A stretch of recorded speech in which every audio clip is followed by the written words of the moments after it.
In case you hadn't heard, there is a federal election looming.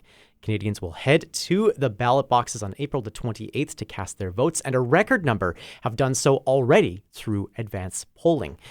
Now, in the midst of conversations surrounding tariffs and Canadian sovereignty, one thing that hasn't gotten as much attention is what each prospective government would do to support Canada's arts and culture sector. We're reaching out to all the major parties with elected representatives here in Manitoba to find out what they would do to support arts and culture over the next few days. This morning, we're focusing on the Liberal Party. We're joined by Trevor Kirczenow, the Liberal candidate for the Provencher riding, who joins us live in the Classic 107 studios. Good morning, Trevor. Good morning, Nolan. Thanks so much for joining us here. So you brought in your violin with you, which people can surmise you're a musician yourself. Why do you think that the Liberal Party makes the most sense for someone who considers arts and culture to be a top voting issue for them in this election? I think this is actually strongly related to what you mentioned off the top about threats to Canadian sovereignty and this tariff war that we're in at a time when our country is being threatened by the United States. We need to celebrate and protect our Canadian culture. And so supporting the arts is crucial to being able to do that. That's a so that's a good way to start off our conversation to try and lump these two things together.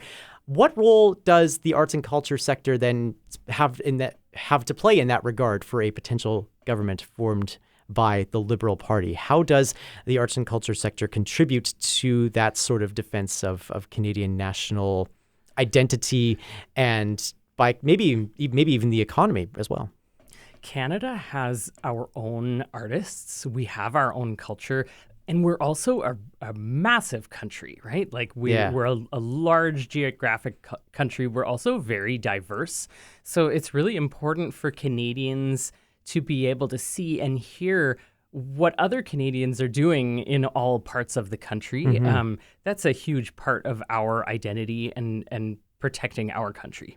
So the Liberal Party has proposed an increase in funding for the arts, including for things like the Canada Council for the Arts, Telefilm, the Canada Media Fund, and the National Film Board, as well as a $150 million annual boost for the CBC. We think that's incredibly important, and it's a very strong contrast from the Conservatives who say they want to defund the CBC. Sure. So we're talking about these sort of pillar institutions in this country, the Canada Council for the Arts, certainly, and the National Film Board.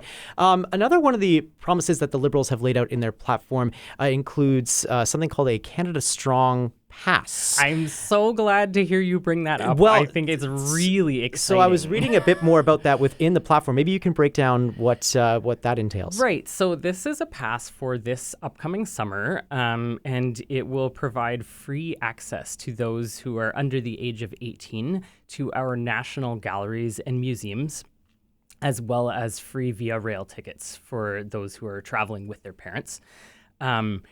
And also, we're planning to work with willing provinces for finding a similar pricing structure for provincial museums and galleries as well. So, I mean, this is a time when Canadians are trying to celebrate Canada, probably avoid traveling to the United States, maybe explore our own country a little more. And I think this pass will really help us to do that.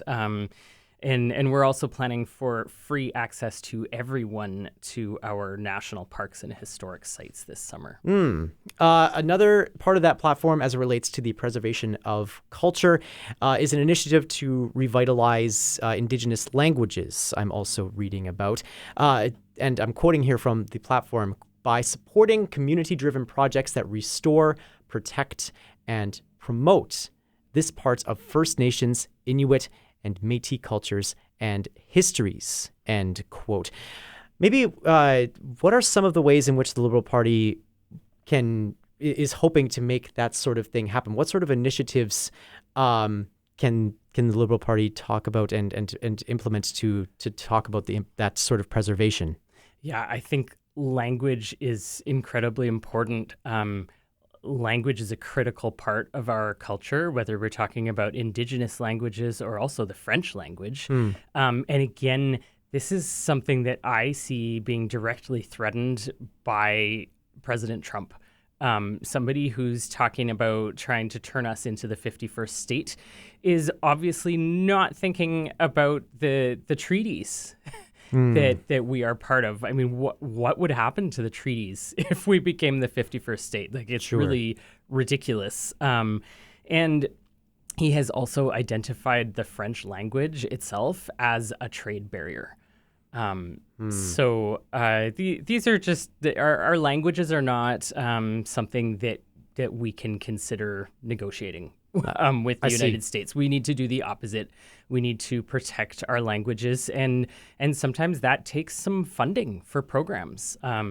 So I think that's a really good place for us to start.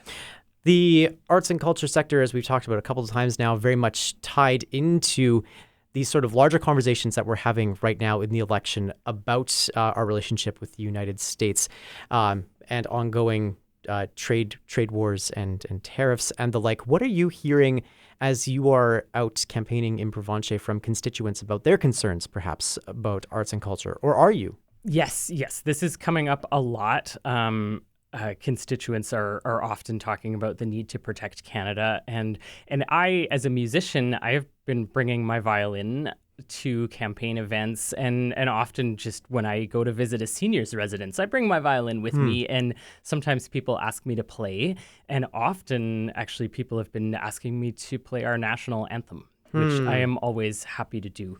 I think, I mean, it's very basic, but it's very important right now.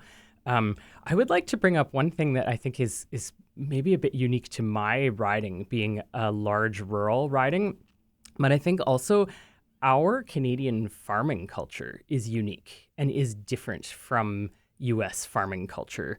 I was speaking with a retired farmer yesterday in my riding who he's also concerned about this threat from the United States. And he said, you know, our Canadian farms are typically smaller than U.S. farms. They are distinct. And he wants to see things like our dairy supply management system to be protected. That's another thing that the Liberal Party believes in protecting right now.